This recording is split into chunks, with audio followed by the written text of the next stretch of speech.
An Indonesian military official says the Lion Air plane that crashed into the sea off Indonesia with nearly 200 people on board may have been found.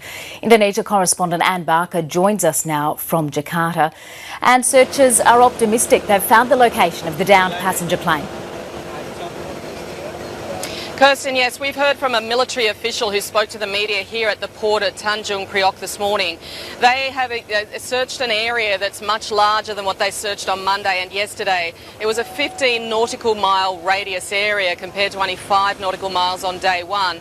And so they've now they've used sonar equipment and echo sounders and also ping locators, and they believe they found, if not all of the fuselage of the plane, they found the bulk of it.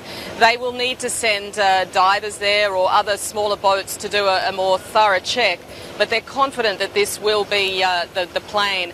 Now, yesterday afternoon they also heard a ping or a pulse from potentially from the black box on the plane, and they have also sent divers to that location this morning.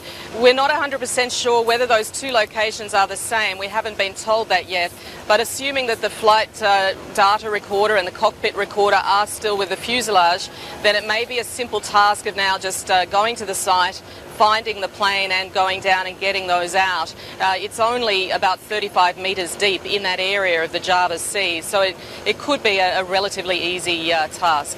And Anne, in terms of the time frame for that happening, have you been given any indication of whether that, for instance, could happen today? Well, obviously everybody's hoping that might be the case, and as I say, with conditions here quite good, it's been fine, relatively sunny, not particularly stormy, so if those conditions hold up and the water there is only 35 metres deep, allowing people to go down or at least send equipment down to retrieve what they're looking for, it could be hours. It may well be days, but it might only be a couple of days. So certainly we hope to know more even later today as to what the time frame might be. Boeing officials are arriving there today. What questions are being asked about the safety of the type of aircraft involved in this incident? That's right. Boeing has sent a team to Jakarta to meet particularly management from Lion Air.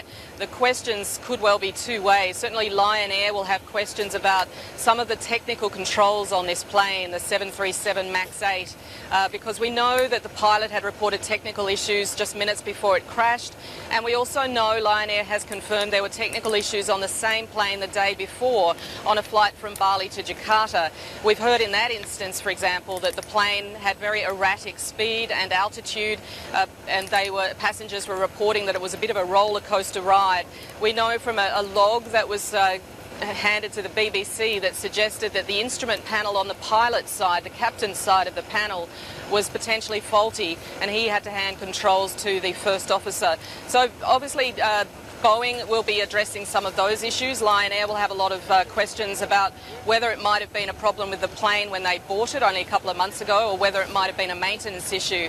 For now, the Indonesian government has ordered inspections on all similar planes, not just those of Lion Air, but Garuda and other carriers in Indonesia. They're not being grounded, but they're undergoing inspection, presumably to look at those sorts of instruments that I've just mentioned. That's our Indonesia correspondent Anne Barker reporting live from Jakarta.